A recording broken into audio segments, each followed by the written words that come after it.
आली जनाब शेख उल जामिया प्रोफेसर तारिक मंसूर साहब, नायब शेख उल जामिया प्रोफेसर मोहम्मद गुलरेज साहब, मोहतरम रजिस्ट्रार मुस्लिम यूनिवर्सिटी अलीगढ़ मोहम्मद इमरान साहब, मुअज़्ज़िज़ असातिज़ाए किराम, तमाम तलबा व तालिबात, अस्सलामु अलैकुम व रहमतुल्लाहि व बरकातुहू।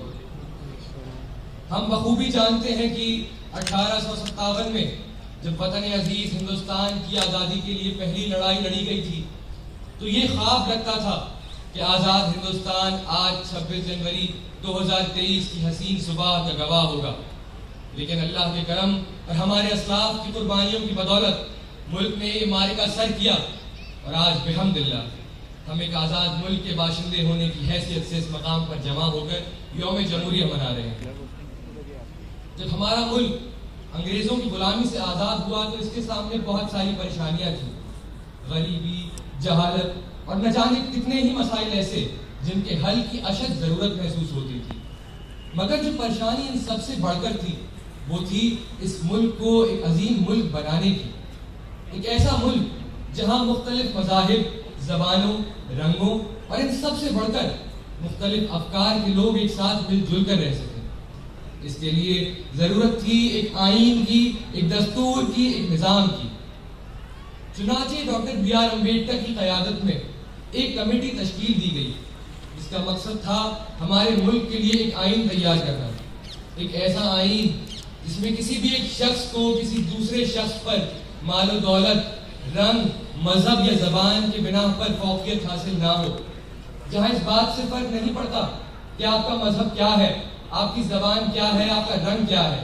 लेकिन इसके साथ साथ हमारा आइन इस बात को नज़रअंदाज भी नहीं करता, वो हमें पूरी आज़ादी देता है अपने मजहब को अपनी मर्जी के मुताबिक मानने की, अपनी ज़बान बोलने की और अपने तौर तरीकों पर चलने की।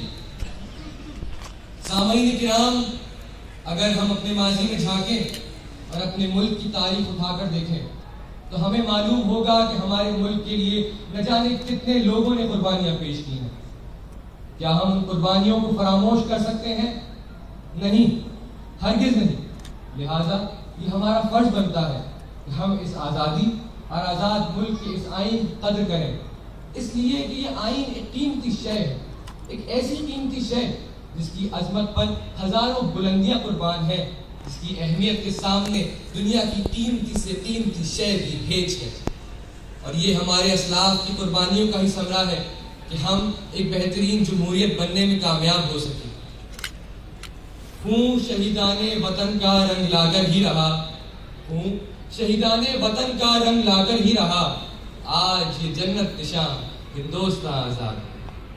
हजरात, हमें हमारे जमहूरियत होने की अहमियत का शायद अंदाज़ा ना हो, लेकिन याद रखें हिंदुस्तान दुनिया की सबसे बड़ी जमहूरियत है। तख्त पर कौन बैठेगा कौन नहीं बैठेगा इसका फैसला हम खुद करते हैं। क्या कमाल की ताकत है हमारे पास। अब गौर करने का मकाम यह है कि आखिर फर्क क्या है उन मुल्कों में जहां जमहूरियत नहीं है और हम में। फर्क ये है कि उन मुल्कों में सिर्फ एक हुकूमत है, हमारे यहाँ हुकूमत और उसके साथ साथ हुकूमत को उनकी गलतियों पर मुतवज्जे करने वाले भी मौजूद हैं। और यही इस जमहूरियत का हुस्न है। बकौल सरशार सैलानी, चमन में इख्तलाते रंग बू से बात बनती है, चमन में इख्तलाते रंग बू से बात बनती है, हम ही हम हैं तो क्या हम हैं, तुम ही तुम हो तो क्या तुम हो। हमें हमारे आइन की शक्ल में जो असासा मिला, जो हुकूक मिले, उनके साथ साथ हम पर कई अहम जिम्मेदारियां भी आया करती हैं। अब वक्त है खुद में झांकने का, अपने ज़मीन को खंगालने का, अपनी फिक्र को